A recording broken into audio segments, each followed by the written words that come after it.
Bienvenidos todos a esta nueva sesión de iClub Chino, Gran Muralla, un referente del gigante asiático y su legado patrimonial.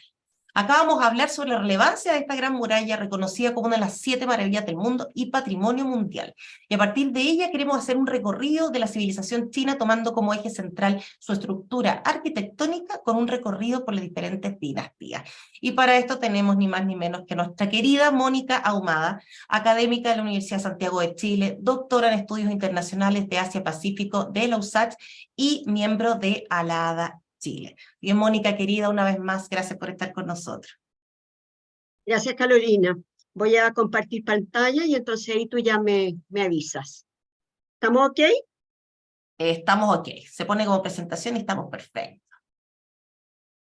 Perfecto. Súper, Bien. adelante. Hoy día el tema que nos convoca es precisamente la Gran Muralla China, como hablábamos recién con Carolina. Y bueno, todos sabemos que es un referente asiático.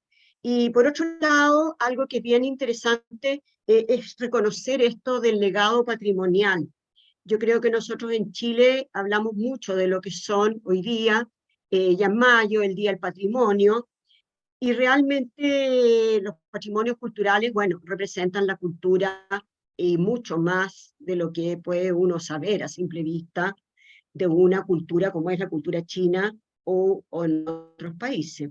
Bueno, los aspectos que nos invitan a reflexionar hoy día, en primer lugar, es hacer un recorrido de la muralla china a nivel mundial, una mirada general.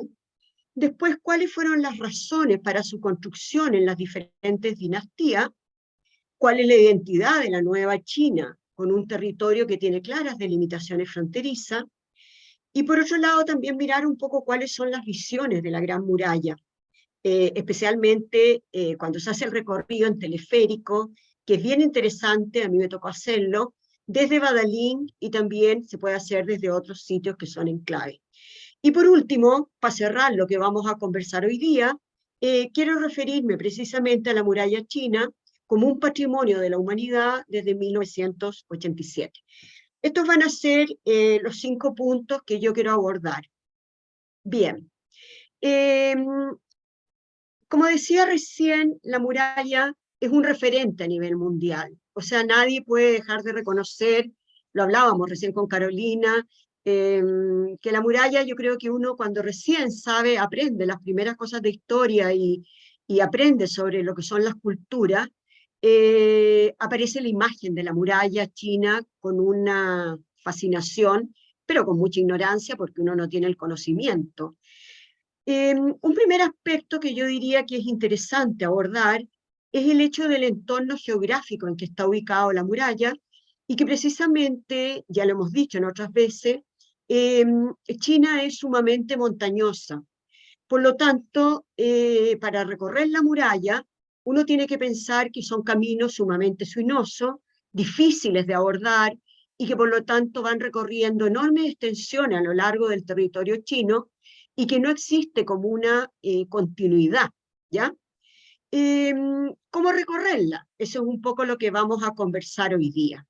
Si ustedes se fijan acá en estas 3 imágenes, tenemos por un lado esto que va bordeando lo que es la montaña, protegiéndose de lo que eran los otros pueblos nómades que avanzaban hacia el territorio chino. Acá tenemos algo muy característico que ya es posterior, ya lo vamos a ver, y que corresponde precisamente a una construcción ya posterior, que es el ladrillo, y por otro lado, estas largas caminatas hasta llegar a cada una de estas atalayas, donde uno puede observar y puede mirar precisamente hacia lo que es el paisaje geográfico, hacia lo que es el entorno, la propia muralla. Una pregunta que nos podemos hacer, ¿qué hemos aprendido sobre ella? Yo creo que para estudiar la muralla china y un poco cuando preparaba esta presentación, uno lo primero que le viene a la mente es el tema quizás turístico. Por otro lado, a uno le viene también el concepto de todo lo que es la historia de las dinastías chinas y cómo fue.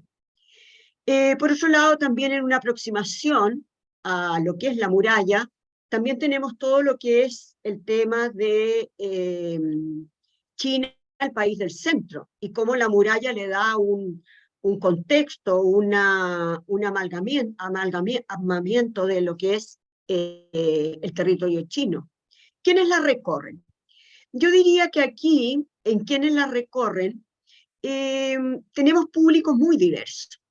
Por un lado, tenemos lo que es la población china propiamente tal, y que yo diría que dentro de los programas de la población china está puesto el poder recorrer en algún momento esta muralla, dado que es un referente. Bueno, acá quise poner estos dos contrapuntos. Por un lado, una pareja china, podríamos decir una foto de los años 60, 70, los vemos a la usanza de esa época, la China campesina, la China del interior, ¿ya? La China con la vestimenta, con el traje de la época de Mao. Por lo tanto, un contexto totalmente distinto. Pero esta foto está sacada hace muy poco. Entonces, uno ve como estos contrastes, y por otro lado, claro, evidente, muchas personas que vienen también desde Occidente, especialmente desde Europa, desde Estados Unidos, vienen, la recorren y bueno, por supuesto sacarse una foto, una selfie, y por lo tanto cada uno va, yo diría, con distintas aproximaciones a lo que es precisamente el recorrido que uno hace. Yo creo que cuando uno lo piensa, cada uno va con un imaginario. Bueno, ¿cómo llegar? Ya decía que es un lugar de difícil acceso.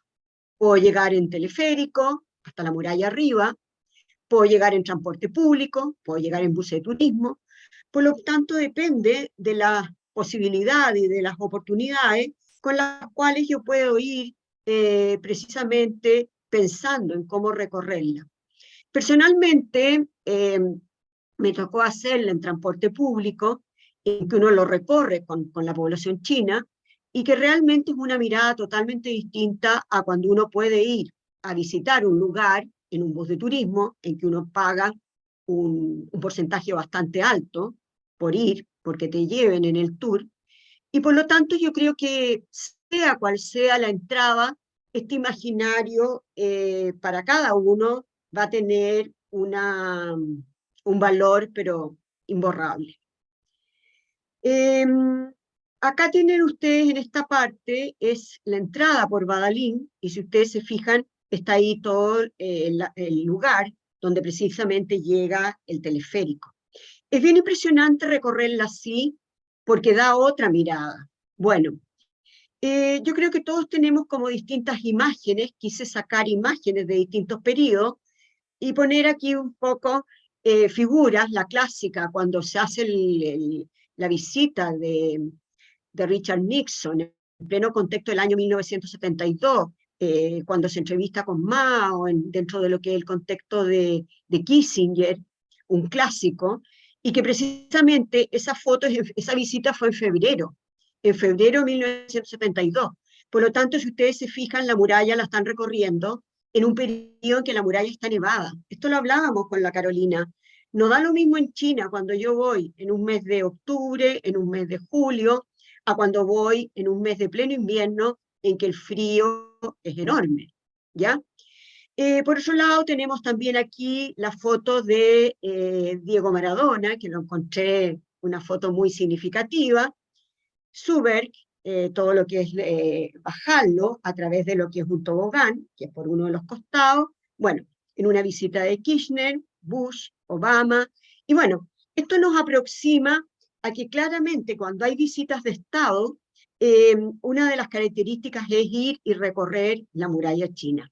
Si nosotros pensamos, por ejemplo, cuando han sido las visitas de Estado de los distintos presidentes, lógicamente que para ello ha sido fundamental el ir y visitar también la muralla. Otros públicos. No puedo dejar de nombrar lo que han sido las visitas de estudiantes del Instituto Confucio de la Universidad Santo Tomás, en que tenemos aquí estas dos imágenes. Miren esta del centro, en que va caminando por estos escalones, y que realmente lo vamos a ver más adelante, no es menor, hay que tener un estado atlético bastante bueno para poderlo recorrer en un trayecto bastante largo. Bueno, acá tenemos también estas atalayas en que nos va mostrando como estos recorridos y que ya los vamos a ir mirando. Y por otro lado, acá también otras fotos, tenemos el Instituto Confucio de la Universidad Santo Tomás, el Instituto Confucio de la Universidad Católica, en que también ahí tenemos una imagen. Yo creo que todo en algún minuto, si la hemos recorrido, la foto que nos quedamos es un clásico. Bueno, ¿cuál es el imaginario que hemos construido sobre esta gran muralla? Y quizás también una pregunta, ¿hemos soñado con visitarla y caminar por su muralla? Veamos aquí, esta foto para mí es muy impresionante, porque precisamente, me acuerdo cuando la saqué, es como este fluir por la muralla en que voy caminando, y bueno, uno quiere llegar a los torreones para ver qué es lo que hay adentro de ellos. Vamos entrando en tema. ¿Cómo nos podemos explicar su construcción sin tener la tecnología de hoy? Es un tema. Y básicamente porque la muralla, estas imágenes que hemos mostrado son de los periodos últimos, porque en las primeras etapas de la muralla eran básicamente con tierra que estaba apisonada. Si nosotros miramos, por ejemplo, estos grabados, acá podemos ver claramente esta sinuosidad de la muralla, en que realmente va haciendo un recorrido en que ya vamos a ver cuáles son las dimensiones que tiene. Por lo tanto, es muy impresionante. La otra cosa que es interesante de saber es que la muralla china no es un continuo, ¿ya? Y lo vamos a ver a través de los distintos mapas, en cómo se fue construyendo por partes, y lo que dio posteriormente una estructura para establecer una frontera con el norte y con lo que sería el desierto de Gobi. Bien, la muralla, yendo a lo más antiguo, a lo más ancestral, podemos decir que se comenzó a construir, a hacer esta fortaleza, a partir de las divisiones que habían entre el estado de Qi y el estado de los vecinos de Wei, ¿ya? Y esto corresponde al periodo de los reinos combatientes. Por lo tanto, siempre estuvo la necesidad de defenderse de las tribus del norte. Si nosotros miramos este mapa, precisamente aquí estamos bastante cerca de lo que es la frontera, por un lado con la parte norte, y por otro lado también con lo que es la parte del acceso a la parte marítima de China, ¿ya? Por lo tanto, vamos a ir de a poco construyendo esta muralla. Bueno, posteriormente, nosotros bien sabemos que hacia el 221 tenemos ya no serán los reinos combatientes, sino que precisamente comenzará la dinastía Qing, y ella será la que primero organizará y extenderá lo que es su construcción. De ahí son como las primeras grandes referentes. El emperador que fue capaz de unificar esta China, tan conocido en su trayectoria, el emperador Qin Shi Huang, fue el unificador de este territorio. Y yo creo que ustedes también tienen que tener la imagen de este emperador, porque precisamente lo debemos asociar con lo que es el ejército terracota y lo que se encontró en la ciudad, en Xi'an. Bueno, durante la dinastía Qing, que va del 221 al 207, se calcula que más o menos 1 millón de personas participaron en su construcción, y se usaron en ese periodo distintas fortificaciones, más o menos recorrían unos 5.000 kilómetros, no pensemos en una línea continua, sino que también con ramificaciones, y iba más o menos desde Lintao, que sería en la costa del noreste, hasta la frontera, que lo tenemos ahí, con el desierto de Gobi. Y aquí estaría Minchán, que sería la otra parte del recorrido de la muralla, durante la dinastía Qing, y acá estaría la ciudad de Xi'an. Aquí es precisamente donde se encontraron todo lo que son las reliquias del ejército terracota. Entonces, si nosotros vamos mirando, vamos haciendo una lectura de lo que fue ocurriendo en distintas etapas. Posteriormente tenemos en la dinastía Han, desde el 206 al 220 después de Cristo, esta dinastía yo siempre lo señalo y lo digo, hay que asociarlo con el periodo del Imperio Romano. Y en ese periodo se establecieron puntos específicos para que se instalaran las tropas de guarnición y también para proteger el orden. No podemos olvidar que, ya lo dije al inicio, de que no da lo mismo hablar de la muralla china en invierno que hablar de la muralla nevado, que hablar de la muralla china en verano. Entonces, obviamente que las tropas tenían que tener lugares cada cierto trecho para poder protegerse. Y la idea es que debían mantenerse una separación de lo que era la población Han, población sedentaria, bien sabemos que hasta el día de hoy es la etnia más importante de China, con las poblaciones que estaban nómades, fronteriza, pero que había que delimitar un territorio. Bueno, es interesante decir, no me da el tiempo, en otro momento he preparado ese tema sobre el BRI, la iniciativa de la Franja y la Ruta, un tema súper importante dentro de lo que es la política del presidente Xi Jinping. Pero ¿qué es lo que quiero rescatar de esto? De que cuando se habla hoy día de la ruta de la seda, precisamente esta ruta esta muralla que ellos construyeron, fue precisamente para proteger en ese periodo de la dinastía Han la muralla china, el territorio chino. Entonces, tenemos que hacer esa asociación. ¿Para qué? Había intercambio económico, intercambio cultural, y bueno, y la muralla fue, pasado el periodo Han, fue teniendo distintas modificaciones, otro tipo de construcciones, y fijémonos aquí que en este periodo tenemos por un lado lo que ya estaba construido, como también desde Lanzhou, cómo se comenzaron a construir otros territorios en defensa de lo que era el norte. Ahí tenemos Beijing, ¿no? Es muy importante que tengamos presente, y al sur, Lanzhou. Y aquí el río Amarillo. Por lo tanto, estamos hablando siempre de la parte norte. Posteriormente, y es como el imaginario que uno tiene, durante la dinastía Ming, bien sabemos todo lo que es la dinastía Ming, con toda la riqueza de los emperadores, la porcelana, todo lo que es el arte, nosotros tenemos que precisamente para proteger lo que era la estructura de la dinastía y del emperador durante la época Ming, se construyó gran parte de lo que nosotros conocemos hoy día como la Gran Muralla.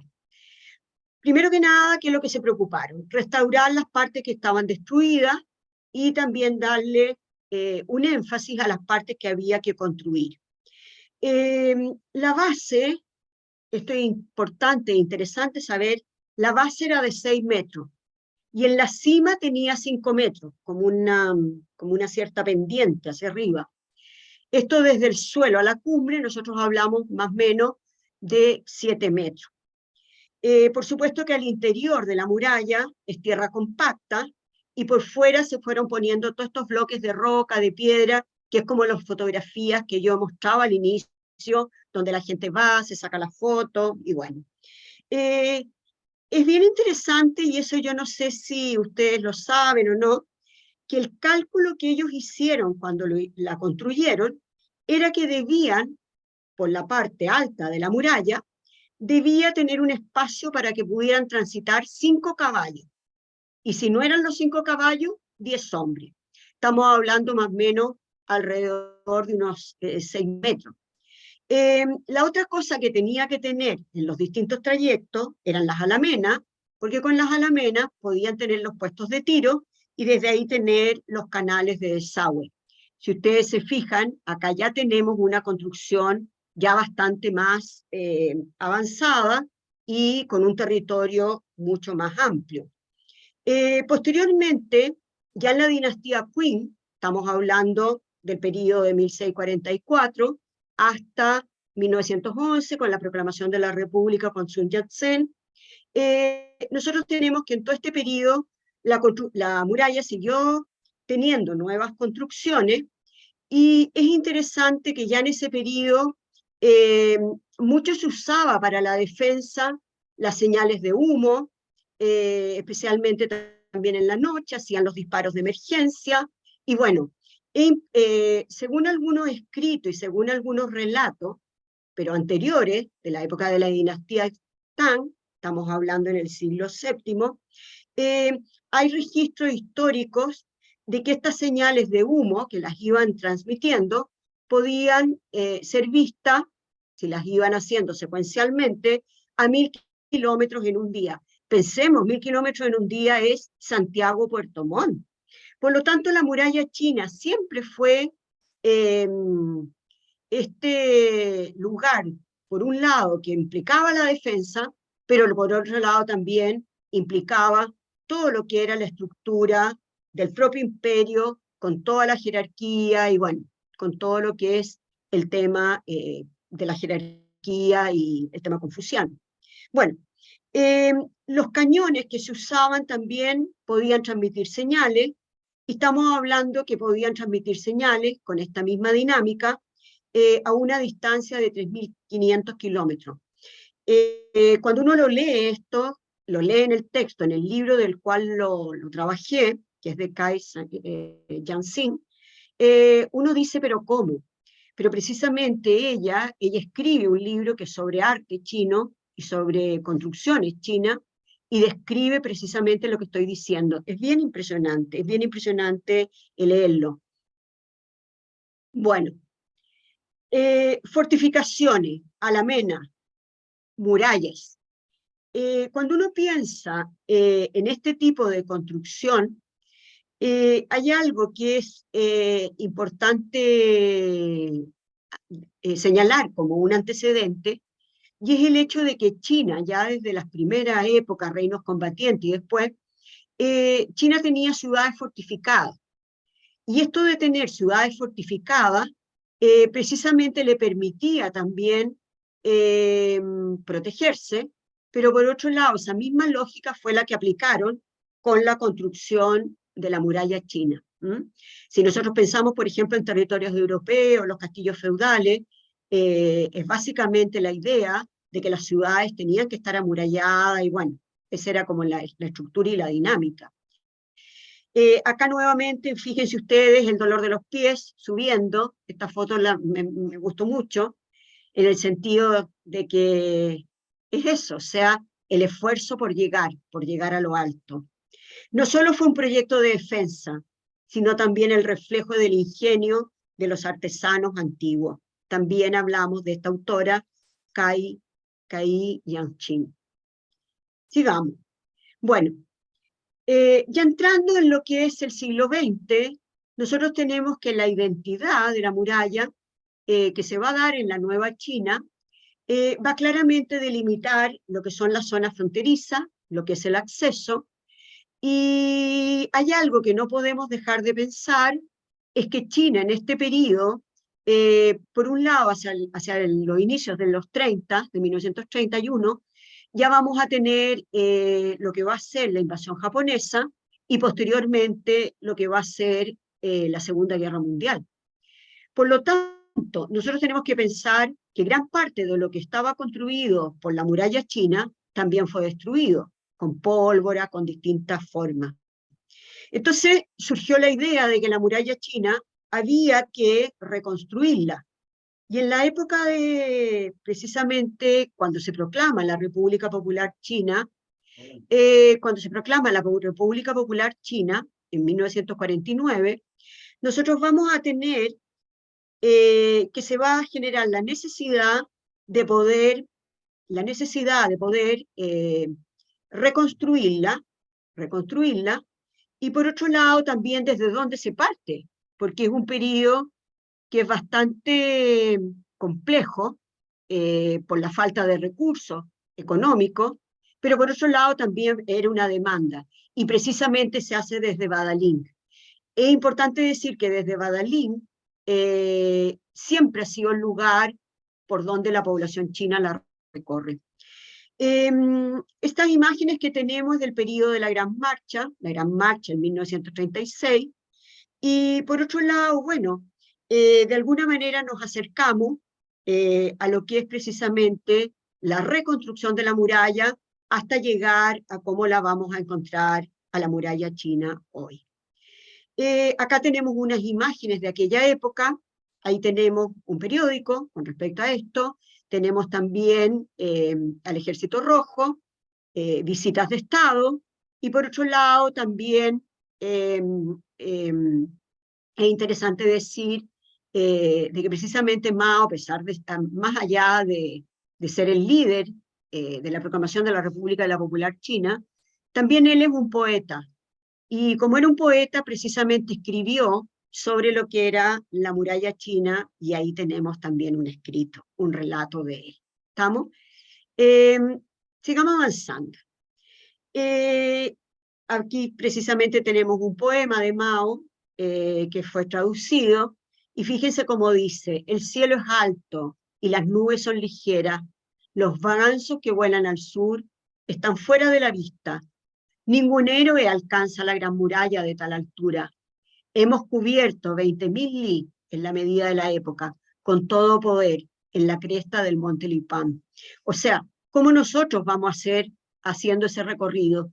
Y esto en la parte más alta, más o menos estamos hablando de alrededor de 1.000 metros, sobre los 1.000 metros por supuesto, y ahí están estas imágenes que yo he querido poner también de personas que van caminando, caminando, caminando, hasta llegar a la parte alta, en que dice, bueno, quien no ha subido a la Gran Muralla no es una persona de verdad, un poco pensando en aquella época. Sigamos avanzando. Badalín. Ya me han escuchado varias veces hablar de Badalín, y desde ahí es, yo diría, como la parte más ícono de la muralla. En cifras podemos decir que el 70% de las visitas y de la población china y de lo que se hace es precisamente a través de Badalín, ¿ya? A través de un recorrido, puede ser en transporte público, o también después subiendo a través de lo que es el teleférico, en que la vista de la muralla es impresionante. O sea, es impresionante uno poder estar en un teleférico e ir mirando la muralla desde lo alto. Acá los contrastes. No podía dejar de tener como dos fotos en contrapunto. Por un lado, la muralla, en el periodo de octubre, toma esta foto, y esta otra, periodo de pleno invierno. Si ustedes se fijan aquí, es la misma pareja que yo puse la foto anterior. ¿Se fijan? Es la misma pareja que estaban de frente y que yo les decía, es como el que el tiempo se detuvo. Bien. Acá tenemos Badalín, si ustedes se fijan aquí, tenemos la muralla, y aquí tenemos precisamente el teleférico, y acá estaría la punta donde precisamente se comienza a recorrer con las distintas atalayas que lo van marcando.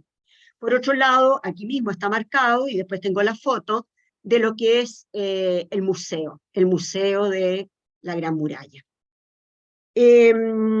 Está todo el recorrido, el tour, bueno, donde se compran los tickets, toda la parte como turística.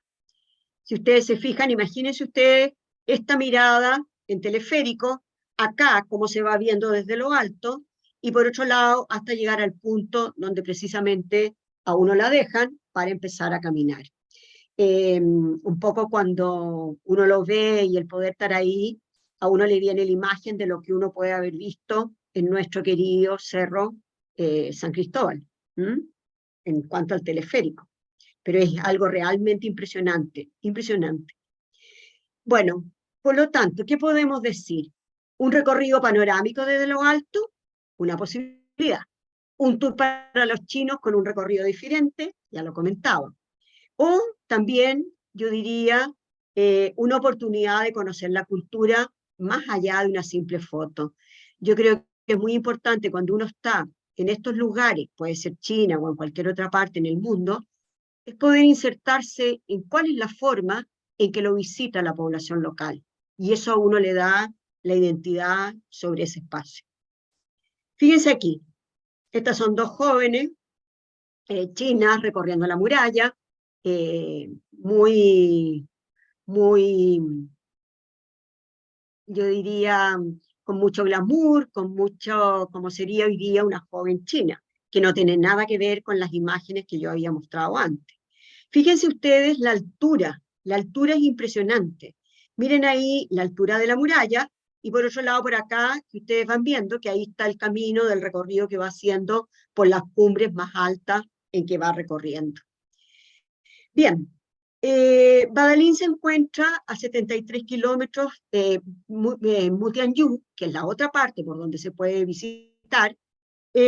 Nosotros tenemos que el recorrido van a ser 73 kilómetros desde el noreste de Pekín, y esta construcción, que es desde la parte alta, se inició en la época de la dinastía Han, y posteriormente durante la dinastía Zhou se terminó construyendo. Es muy septentrional la parte en que está. Esta muralla de Mutianyu fue posteriormente, como ya lo decía, reconstruida durante la dinastía Ming. Ya dijimos que había quedado muy deteriorada y que por lo tanto hubo que reconstruirla. Y lo mismo pasó después, ya en la época de la Nueva China. La característica de la parte de la dinastía Ming es precisamente estas construcciones que se hacen en ladrillo, en piedra, y que es distinta a las primeras. Esta tiene 34 torres de vigilancia con un trazado que va con un cálculo que más o menos debía tener una distancia de 2 tiros de flecha, ¿ya? Para poder llegar de un lado al otro. Si ustedes se fijan, aquí tenemos una atalaya, y acá al lado tenemos una torre, la torre precisamente, torre de lucha, donde se podía proteger un ejército.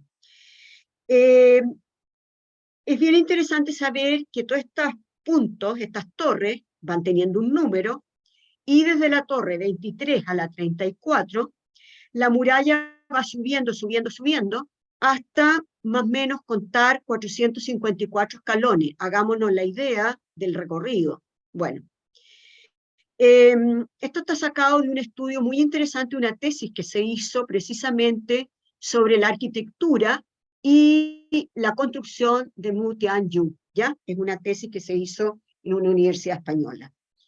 Esta parte, como es más alejada, precisamente es la parte que se conserva mucho mejor. Y ya lo dije que estaba esta parte sobre los 1000 metros. Bueno, y por último vamos avanzando en algo que también quiero tocar, y que es la muralla china vista como un patrimonio de la humanidad.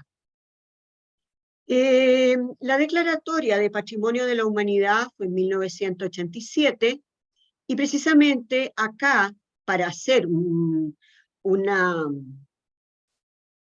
visión mucho más profunda de lo que se encontró cuando se hicieron excavación, bueno, todo lo demás, se construyó precisamente un gran museo que pudiera dejar el registro y tener las cosas más relevantes con respecto a lo que es la propia muralla china. Acá tenemos nosotros, en este mapa, podemos ver precisamente, aquí está Badaling. ¿Cómo lo puedo visitar? Badaling, a 1 hora y media de Beijing, Badaling, y que es la que yo decía que es la más frecuente. Y acá estaría Mutianyu, pero el tema es que es mucho más complicado para poder llegar. Tenemos otros puntos también para visitarla, Yanku, y bueno, todo depende del tiempo que tenga la persona para poderla precisamente recorrer. Pero aquí tenemos claramente que podemos ir por distintos caminos, no todos tienen que ir por el mismo lugar. Bueno, la UNESCO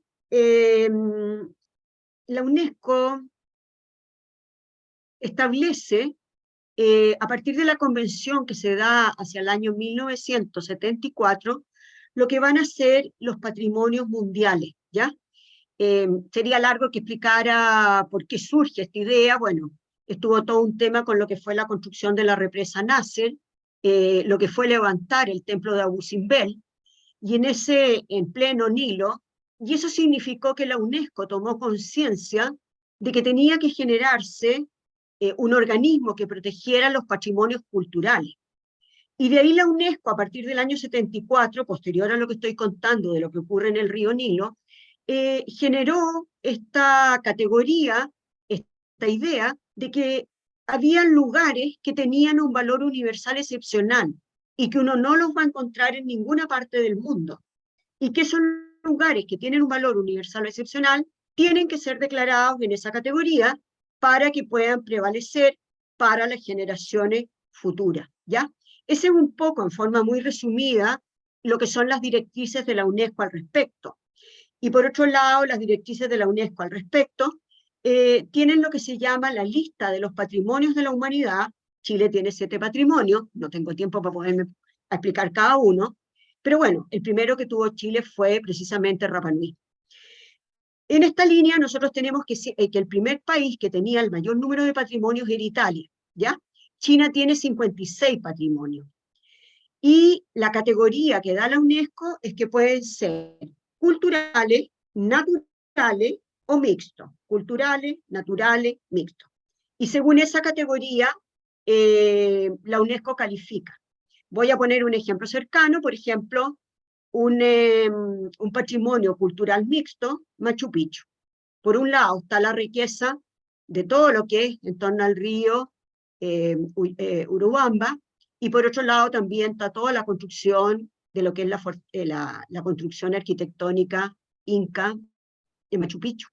Bueno, volvamos a esto de los patrimonios, y entonces precisamente en el año 1974 se encontraron restos de lo que era el ejército terracota de Chián, lo que hablaba hace un poco rato.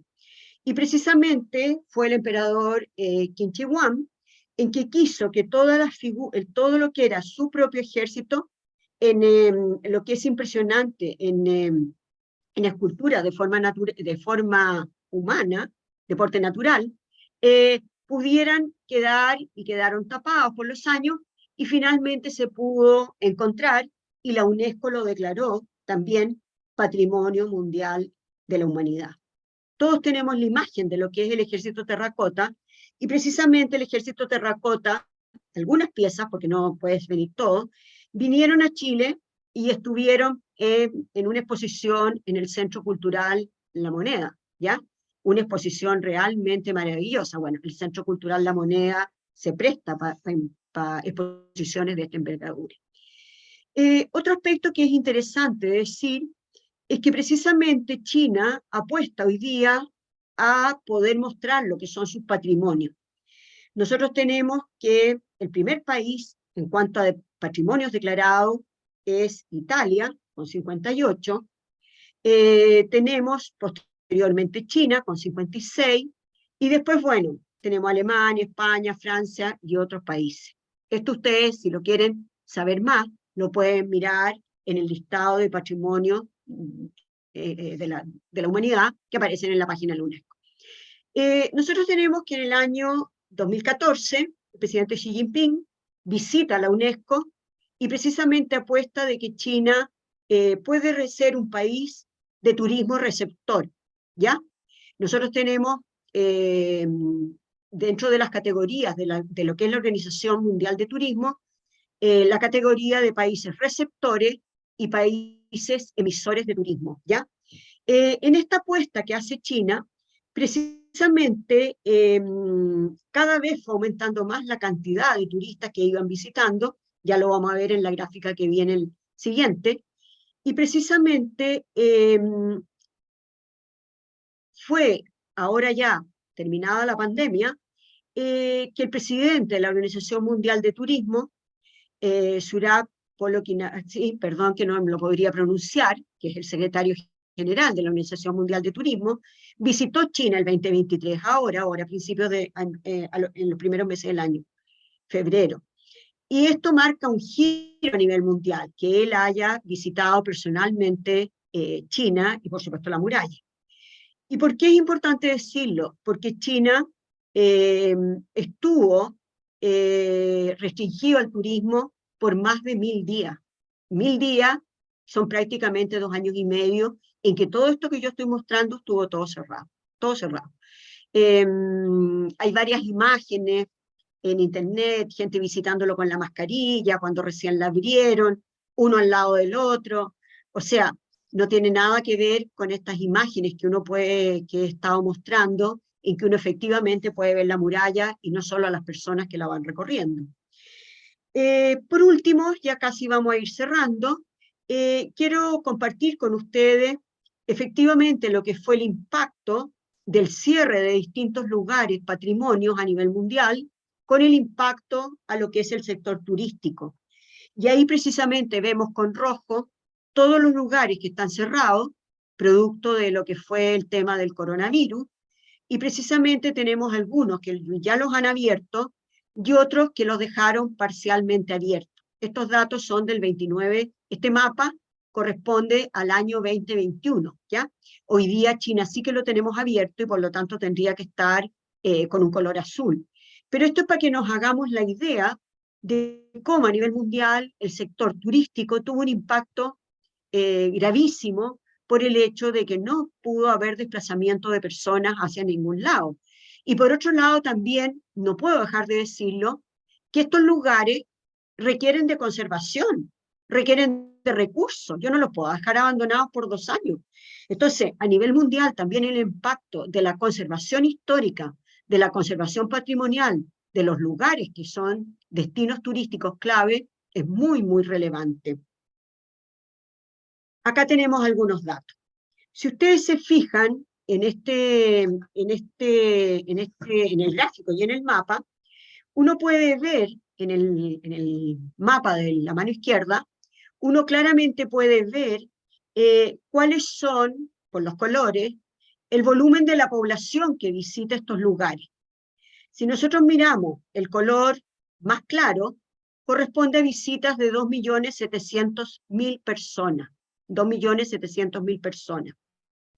Si nosotros miramos la cifra más alta, que es el verde oscuro, y que tenemos precisamente a China en el verde oscuro, tenemos que la cifra más alta en Francia, estamos hablando de 89 millones, y en el caso de China propiamente, nosotros tenemos, y lo tenemos aquí en el gráfico, que en el año 2000, nosotros tenemos que la cifra de personas que visitaban China eran 31.299.000, lo estamos viendo aquí, 31.299.000 al 2000. Y si nosotros lo miramos, ¿cuánta es la cifra previo a la pandemia, que sería el 2019-20, nosotros, 19, cifras de la Organización Mundial de Turismo, nosotros tenemos que son 65.700.000 turistas los que han llegado a China. Lo cual estamos hablando que este concepto de que, por ejemplo, España era uno de los lugares que atraía el mayor porcentaje de turistas, hoy día lo vemos que estas cifras se van diversificando, porque el crecimiento que ha tenido en las últimas décadas el sudeste asiático y el Asia es prácticamente sobre un 5%, lo cual son cifras muy altas y que ya estamos hablando en China de llegadas que rápidamente, ya ahora post pandemia, vamos a llegar rápidamente a sobre los 70 millones de personas que están recorriendo distintos lugares del país. En otras reuniones del Instituto Confucio, Carolina, tú te acordarás, en una hablábamos sobre las distintas ciudades de China, ciudades emblemáticas, hablábamos, por ejemplo, de Fuzhou en el sur, una ciudad maravillosa, y bueno, son distintos lugares que se van recorriendo. Bien, quise dejar esa foto, yo una más ahí, una maravilla haber podido visitar esto, poder conocer, y bueno, también la posibilidad y la oportunidad de haber estado ahí como un turista más. Muchas gracias y una alegría haber podido compartir con ustedes, y solamente unas consideraciones finales. China, un país que supo darse una unidad monolítica en torno a la muralla. Una segunda idea que yo creo que es bien importante es el hecho de que la Gran Muralla es un referente, pero también podemos decir que la lengua china también es un referente importantísimo, por algo el Instituto Confucio lo enseña, porque es la lengua más hablada a nivel mundial. Un tercer aspecto que no puedo dejar de recordar y que igual no es tan fácil, yo pensaba que era más fácil, es poder hacer un barrido con todas las visitas de Estado, podemos pensar hasta de Chile, autoridades, ministros, en distintos periodos, ¿ya? Desde la época de Elwin, en que comenzaron a hacer las visitas de Estado o también de ministros, y que bueno, poder tener un registro de eso como un patrimonio. Y por otro lado, volver a insistir en esto, de este imaginario del ejército terracota, de que realmente cuando yo personalmente lo visité cuando estuvo en Chile, es como acercarse a la cultura china. China, precisamente en Chile, la embajada se ha preocupado de hacer exposiciones de este nivel, como también fue la de la Ciudad Prohibida un par de años atrás, y que probablemente también ustedes la visitaron. Bien, muchas gracias. Siempre hay alguna pregunta, Carolina, algo que va quedando. Y bueno, no sé qué más podríamos decir con respecto a lo que estamos conversando. Gracias, Mónica. Me encanta cuando nos traspasas todo tu conocimiento y tu experiencia y sabemos que te preparas mucho para cada una de estas sesiones, así es que muchísimas gracias por eso. De verdad que es un privilegio poder estar ahí, lo que hablamos al principio, que al principio uno dice, no, esto lo estudié, lo vi en la televisión, lo estudié en los libros de historia Claro. y vuela un poco los sesos de estar ahí. Así que qué lindo ver a nuestros alumnos ahí también, tú sabes que esos dos chicos que me pusiste ahí son ambos de Punta Arenas. Ah, sí, cuenta un poco, mira que me encanta saber. Sí, A son ver, ¿dónde ambos los de dejamos Punta a los Arenas. alumnos? A ver.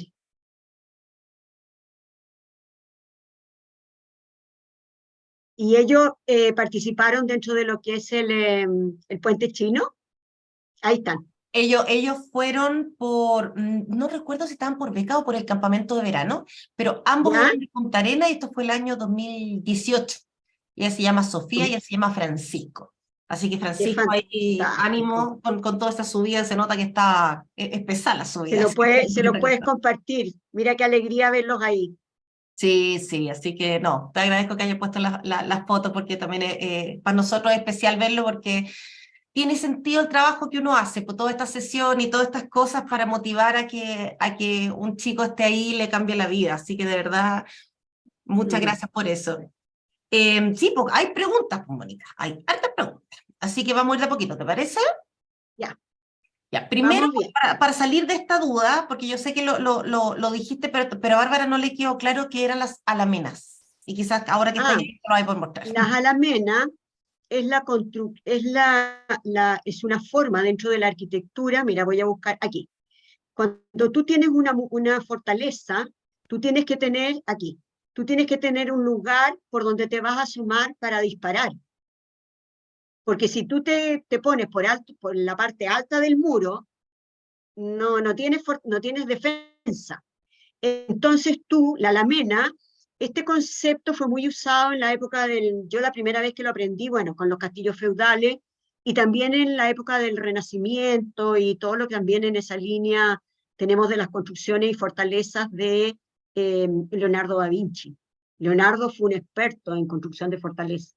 Entonces la alamena es para eso, es para protegerse, tú te asomas por esa punta y precisamente de ahí tú ya puedes disparar o ver qué es lo que está pasando, dónde está el enemigo, tener como la visión de lo que está pasando. ¿Te fijas? Todo esos como cortecitos que se ven, todo eso son las alamenas para poder asomarte y ver qué está pasando. Perfecto. Mira, aquí también Paola Inostroza pregunta, ¿cuál sería la mejor ruta? ¿Cuál de las entradas que hablaste? Y hora para ir a la Gran Muralla China, según tú. Yo diría que si me lo preguntas a mí, yo diría por Badalín con teleférico, porque te da una dimensión distinta. Porque yo, bueno, varias veces, por supuesto que yo antes de ir a la muralla a más de alguien, yo soy bien preguntona, siempre lo he sido. Los que son alumnos míos saben que yo siempre ando preguntando, porque si no, ¿de dónde aprende uno? Si uno pregunta, aprende. Y yo muchas veces preguntaba y tenía la imagen que llegaban, se sacaban las fotos, pero nunca como una mirada más global, más de contexto. En cambio, cuando uno la recorre desde el teleférico, llega al lugar, lo camina, precisamente tiene uno una dimensión mucho más amplia. Es lo mismo que si a mí me dicen, vamos en auto al Cerro San Cristóbal para llegar a la cumbre, no es lo mismo que yo lo recorra en un teleférico. No, no, me quedo con el teleférico. Ahora, si hay alguien que le tiene miedo al vacío, ese es otro cuento, ¿ya? Y no lo hace en teleférico. Pero desde mi modo de ver eso. Y por otro lado, yo también diría, a través de lo que es la parte de Meet and You, porque esa parte es como la construcción que es más fiel a lo que es la construcción de la dinastía Ming. Ahora, el tema que tiene es que queda más lejos. Ahora, no piensen ustedes que llegar a la muralla china es algo que es muy rápido. Ya, no lo podríamos calcular como decir, ya es como que yo voy a Colina, no, o que voy a los Andes, no. ¿Por qué? Porque el camino no es un camino fácil. Entonces, y si hay tráfico y todo lo demás, entonces uno para la muralla china se tiene que calcular un día, por el tema de los caminos, de los recorridos. Por supuesto que en un bus de turismo es como en todas partes, te llevan, te bajan, te sacan la foto y te devuelven, ¿me entienden? A mí personalmente en general no me gusta ese tipo de visita, a pesar de que yo también lo he hecho, porque si no tienes más tiempo hay que ser práctico, ¿ya? Pero es un poco, te diría. Sabes que me quedé pensando en lo que dices tú. Bueno, yo no sabía que había teleférico. Nosotros la recorrimos a pie. Y me pasó un poco, claro, tú dices verlo de arriba, como que ves todo el panorama y te amplía un poco la visión. A mí me pasó que yo dije, estoy en la muralla china, estoy en la muralla china, y miré para allá, muralla china no terminaba, miré para allá, muralla china no terminaba, y tú al no verle principio ni final, como que te cuesta mucho concretar la emoción. No sé, cuando Exacto, uno ve un monumento, por ejemplo, no sé, la Torre Eiffel, tú la miras y exacto. dices, wow, ahí está, concreta, eso es. En cambio, en la muralla china pasa esto, que tú no terminas para ningún lado, entonces tu emoción como que tampoco tienes mucho cómo abordarla. En cambio, verla de arriba, imagino que efectivamente debe ser mucho más impactante, porque tú ves como más dimensión. Exactamente. Yo creo que hay patrimonios culturales que es distinto cuando uno los ve desde lo alto, o sea, verlo desde las dos formas. Bueno, sacan nada con verlo desde lo alto y no estás parado ahí mismo. Yo creo que la posibilidad de verlo de las dos formas te da una dimensión mucho más amplia de lo que es el contexto de las distintas dinastías, y a la larga es eso, entender esta necesidad de fortaleza que tuvieron que tener para construir el gran imperio chino. Exactamente. Mira, aquí está preguntando Ricardo. Hola profesora, cuando vio la muralla y otras construcciones milenarias, ¿qué sensación le dio ver la historia misma en persona? Un poco lo que estábamos hablando. Mira, para mí cuando son lugares, y lo voy a decir así porque bueno, aquí ya estamos en confianza, a mí realmente cuando he llegado, yo soy historiadora, Mm. eh, a mí cuando llego a lugares así, que los he visto tantas veces en fotos, videos, hoy día en YouTube, me pasa que estar en ese lugar como que se me empiezan a caer las lágrimas.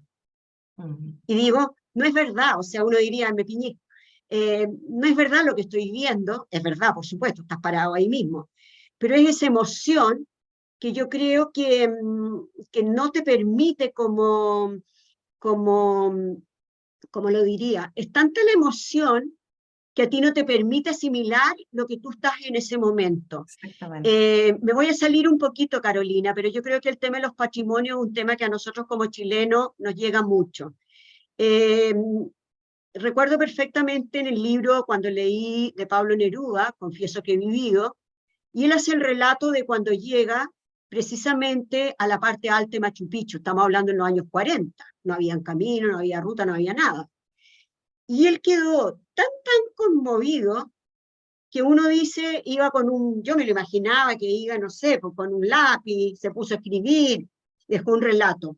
Pasaron 15 días hasta que él vuelve a la Isla Negra, o un tiempo después, lo dice él, y él se pone a escribir alturas de Machu Picchu. Es como que tú quedas así en estado de shock. Y cuando yo le leí eso a Pablo Neruda, cuando él visita Machu Picchu, que realmente es un lugar impresionante, impresionante, y de una belleza que también te hace esto de mirar desde arriba, lo que es el río, el Urubamba.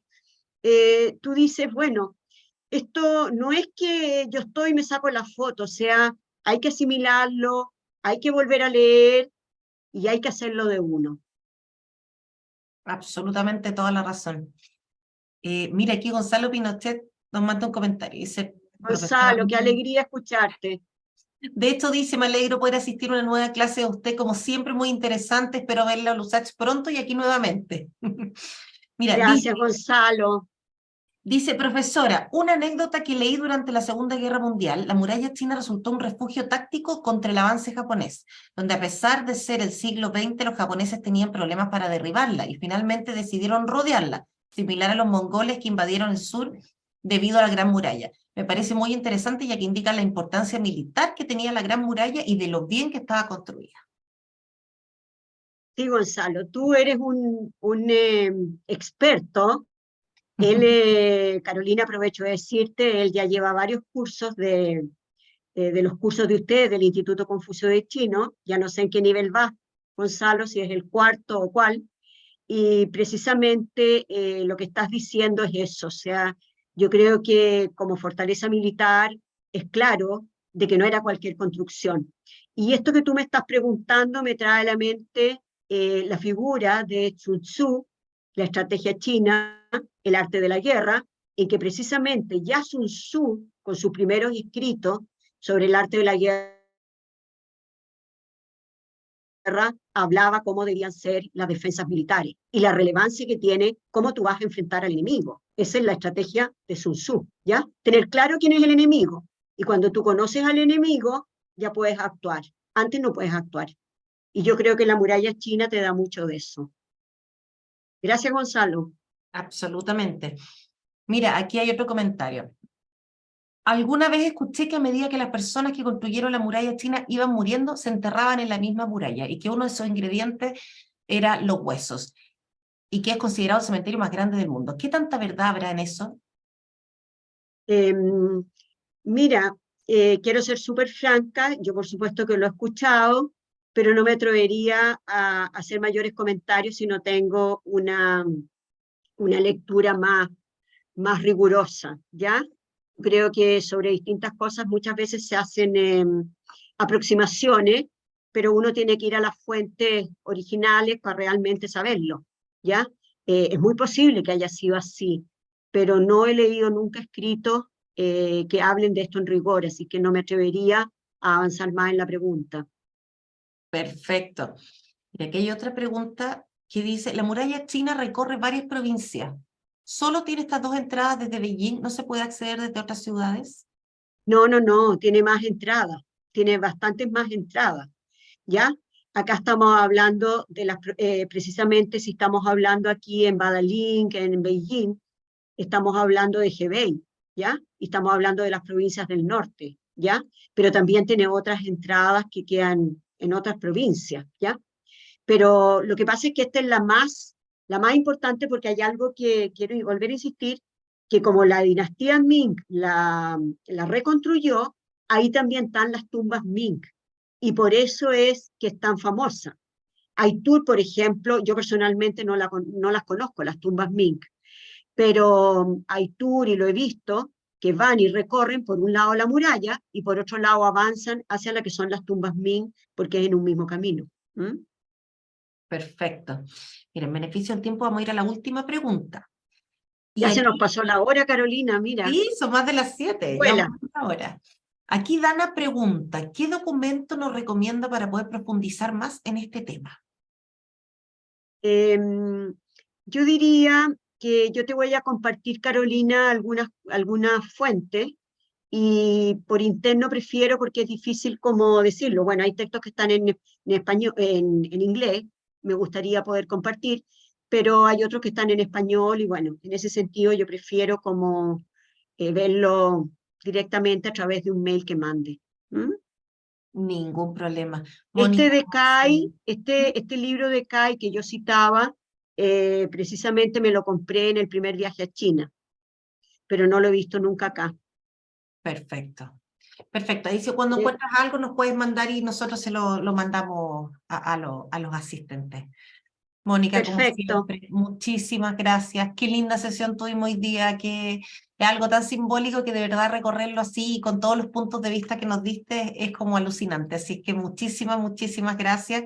Y mira, qué lindo terminarlo así, con estudiantes de los distintos institutos Confucio, ahí en un lugar tan ícono, que ganas de motivar a todos los que nos están viendo para que el día de mañana puedan ser uno más de los que estén ahí.